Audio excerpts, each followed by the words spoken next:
Okay, thank you, Meg, for coming in today for doing this life project or life stories or life project. So, what we're going to be doing today is, just sharing your story and what brought you here, etc. So maybe we'll just start off because I believe you're studying mental health. So, what made you want to study in this field?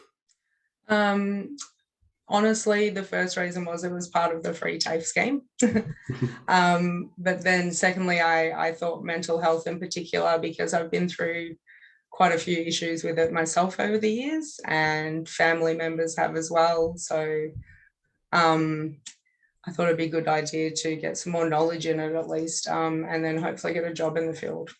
Yeah, okay. So maybe you want to share a bit about your history, whatever you really want to kind of like talk about in terms, because you mentioned about mental health and mental health. Yeah, sure. So my most recent thing was I had a separation from my family, which also included some substance abuse. I ended up going through the rehab facility, and yeah, it was a really, really tough time because I sort of went into the whole process thinking that at the end of it, I would fix things with my family. And over time, it's turned out that no, that separation is going to be permanent. But studying this year has really helped me cope with that a lot better. Before that, I think I was a bit lost. So coming to understand some of those principles that we've been learning about have really helped. Okay, so what are some things that you've kind of like learnt about that's kind of like help you kind of like understand it a bit more? So the whole person-centered, so putting myself first, not having to worry about, like in the past, I would always, because I was the mum, be the peacemaker. So sort of put my needs last before everyone else's, and bow out of arguments a bit earlier or not stand up for myself a bit. Whereas now I set my own boundaries, and if my family wants to interact with me, then they have to respect those. So yeah, it's really helped a lot there. Okay, so so you talked about person centered and about the boundaries and learning about that. So obviously you said you're putting other people first. So what sort of examples would that be? Like you're putting your own. Yeah, health wise. So my kids would get their dentist appointments before me. The food that they wanted to buy, all of those sorts. So their needs were always coming first. My husband's needs were always coming first. I would still do things for myself, but not until all those needs were met. So, and even just in my personal interactions with them, sometimes, yeah, rather than, like I said, putting my needs forward and this is what works for me and this is how I feel better in the whole family unit, I would just let that fall to the wayside. And yeah, and I think that's what ended up leading to my drinking, because it was just easier to numb the pain and forget about it than have to deal with it constantly. Yeah, yeah. So you're talking about using those terms about numbing the pain, etc. So Yeah. what was that in regards to kind of like numb that the drinking, wasn't it? Yeah, so my husband didn't support me as the kids got older. I would always do the discipline and he would support. But as they got older and became teenagers, I think he tried to be their friend a bit too much and wasn't supporting me. So then I became the bad guy. So I wouldn't be listened to. My opinions didn't matter. There was a lot of gaslighting going on. And yeah, I felt like a different person. I actually had quite a few friends say to me, "You are not yourself." So it turned me into not me. So yeah, it's good that I'm finding that again. Yeah, so you kind of like mentioned about the use of kind of like gaslighting and looking at those kinds of those patterns and that maybe for people kind of like watching this, can you maybe explain? I mean, you don't have to give specifics like an example about yourself, but what gaslighting involves? So anytime there would be an interaction with someone, afterwards, the rest of the family would remember how it happened differently. So, and they would make me feel like I was either drunk at the time and couldn't remember because of that, or I hadn't actually said it, or it made me question my own sanity at times, whether I was remembering things correctly. So it put a real bad light on my memory and my confidence in myself. Yeah. So,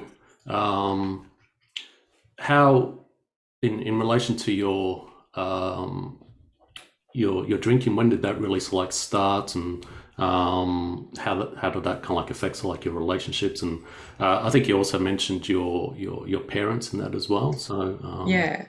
So my mum was an alcoholic, undiagnosed, and my brother is a very heavy drinker.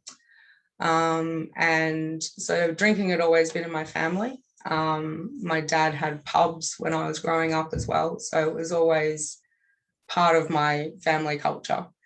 But it wasn't until sort of I wasn't feeling supported in the family anymore that I turned to it as a coping mechanism. So yeah, it would sort of be like, well, if they're gonna think that, you know, if I'm not going to get anywhere with my thoughts and my beliefs, then I might as well just, yeah, like I said, numb the pain, not think about it. So just be, I guess, drunk. So all I could do would be watch TV or, you know, not function properly, but also feel like content, not focus. So stop the bad thoughts being so in my face kind of thing. Yeah, so you talk about that as a coping and about the thoughts and things like that, and mentioning obviously in your family. So maybe you can talk about in terms of your recovery kind of story.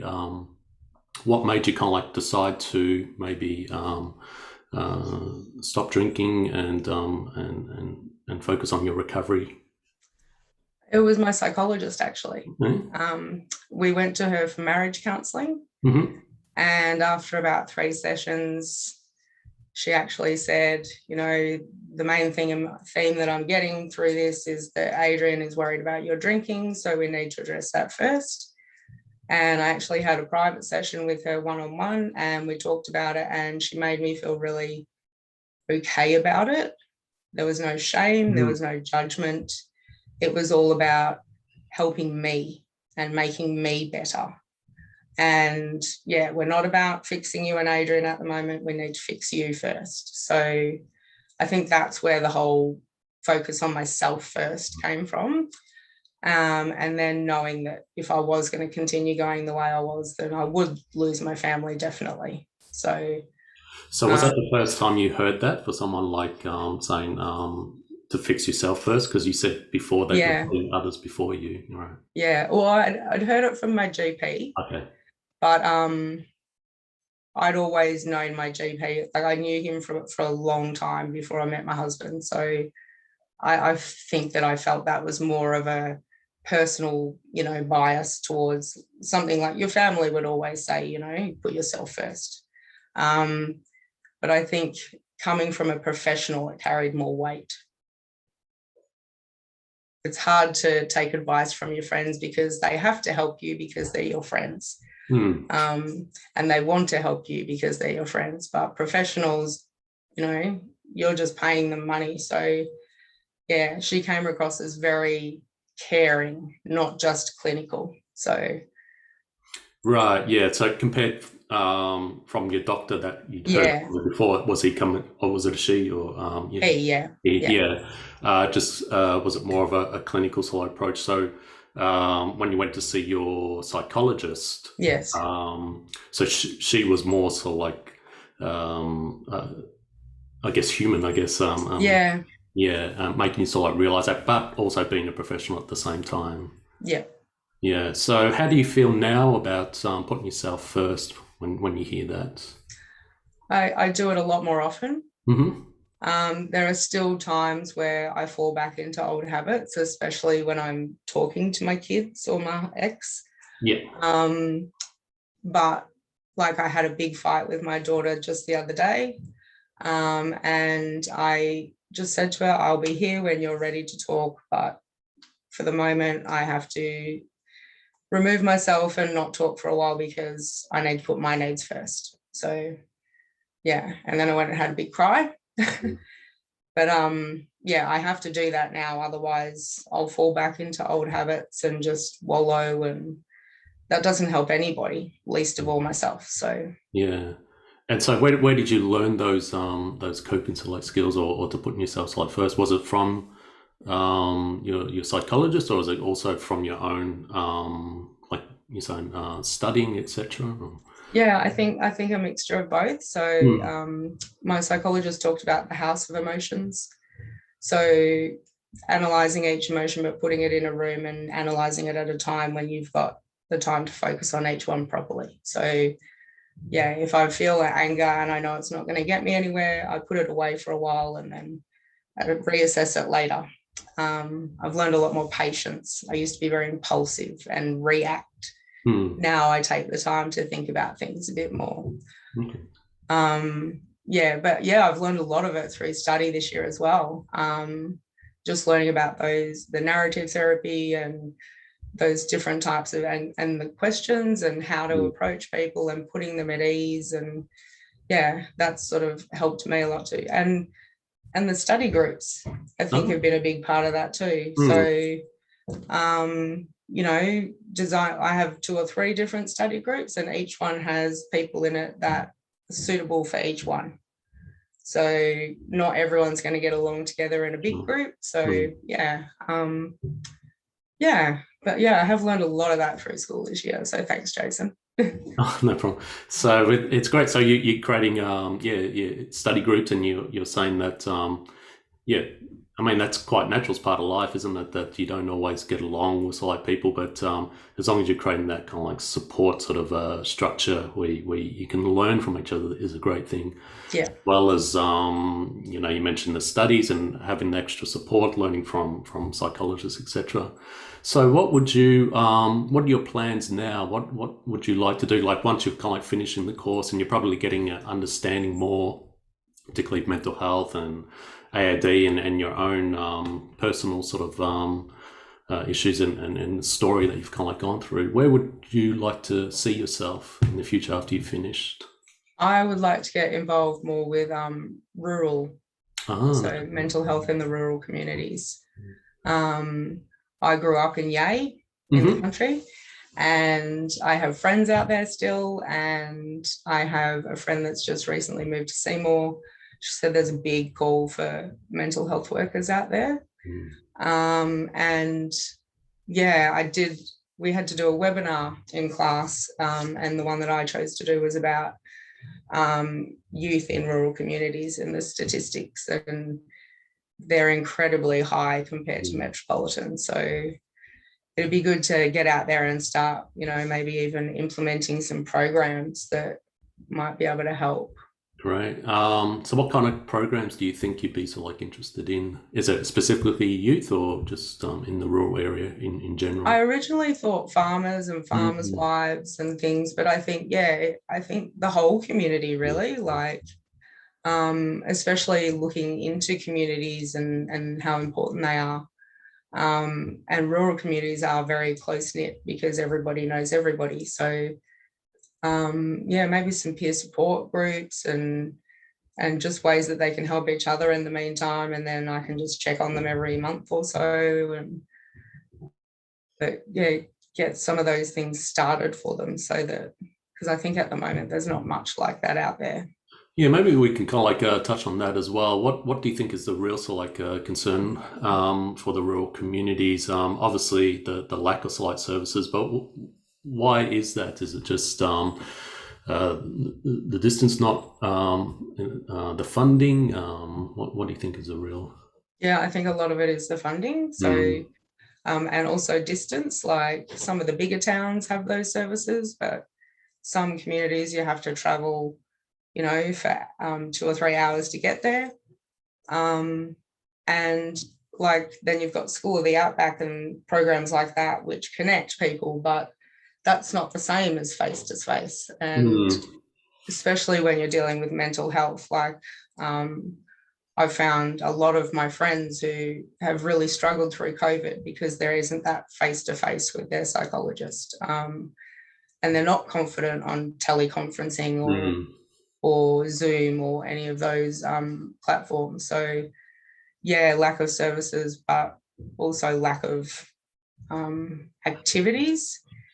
Is, like you might not be able to find a guitar teacher in that area because no one there knows how to do it. So yeah, I think in metropolitan we're a lot more spoiled, and not spoiled, but we take things for granted a bit more in terms of what people can do. Because it's not just services, it's all those social groups and activities as well, I think. So yeah, just from what you've been sharing with us with your story and everything that's kind of happened to you, and you explained about having to put your kind of like self first. Is that also you find in the rural like community as well, or? Yeah. Yeah, and would you like to be helping to like women in the rural community? Definitely. Yeah. So what sort of, if you're kind of like going to share like your story in that, what sort of advice would you like to give to them? Self-care. Yeah, I think especially in those farming communities where you are expected to put in the hard work, and you can't have a day off because you've got period pains because the cows have to be brought in and things like that. So there just isn't as much acceptance of those mental health issues and needing a mental health day kind of thing. So raising awareness of that in the wider community, also with the men, and maybe start with helping the women, but then the men are going to need help too. Absolutely. Yeah. So where do you stop? Baby steps though. Exactly. No, it sounds like you've got a lot to sort of offer, and like you're saying, there's probably still like a lot of lack of services and information, education. So do you think unless you plan to go back to the rural community, or are you thinking also setting up maybe in terms of webinars or via Zoom? But even though you said they might have difficulty in that sort of area, do you think that may be a possibility of training in that sort of regard? Yeah, I've got a friend who works in government, and she lives in Yea, so she's still involved in the allocation of bushfire funds from Black Saturday. So there's a lot of I've got a few connections in that area, so I think probably networking first and then working out where the need is and then going from there. Maybe just getting some casual work to start with while I work on these projects and proposals and see what I can do. So it's good. You've also got networks and connections there, and so it seems like there's great sort of possibilities, and in terms of awareness, and but you said that it's good still having that strong community as well. Perhaps maybe we can talk about in the urban and the city sort of people.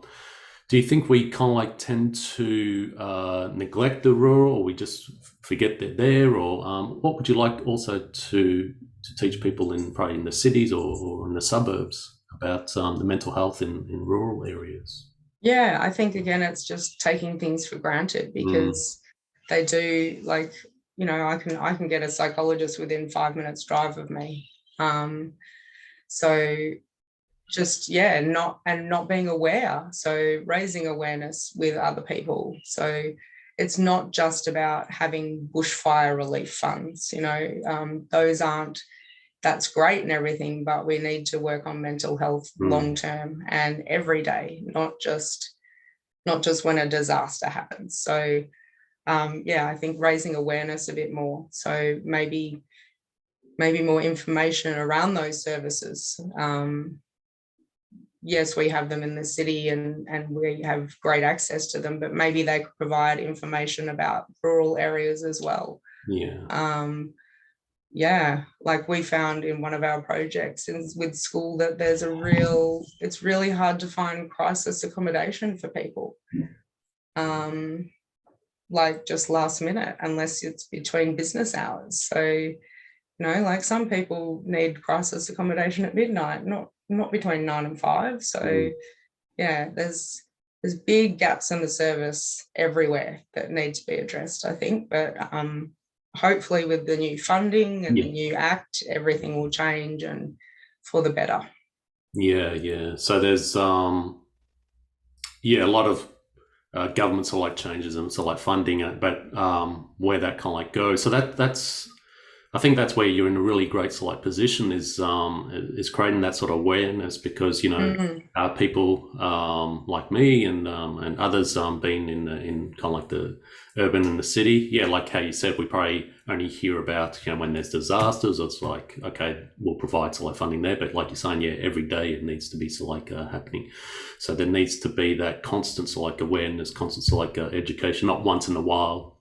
Give us sort of like a big sort of like funding in that. So that's good. So you also mentioned probably a bit of that advocacy as well, and voicing for that, because it sounds like not really being heard as much, as apart from just the distance in that as well, isn't it? It's just that,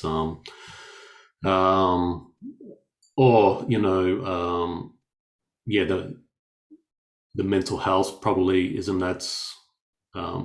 We probably just think of it in terms of the urban sort of thing, but it's like you're saying, it really is like a crisis in the rural sort of like communities. More awareness of that. Okay, that's great. So it really sounds like you're going to be like helping a lot of people in thanks. I hope so. And I can kind of see that just from what you've shared, and that's why it's great, talking to you now, because it's always hard, in big groups and stuff like that, to hear everyone's stories and that. Thank you for sharing with us. Is there anything else you'd want to, maybe tell us, like people, or share before we kind of like wrap this up? Or?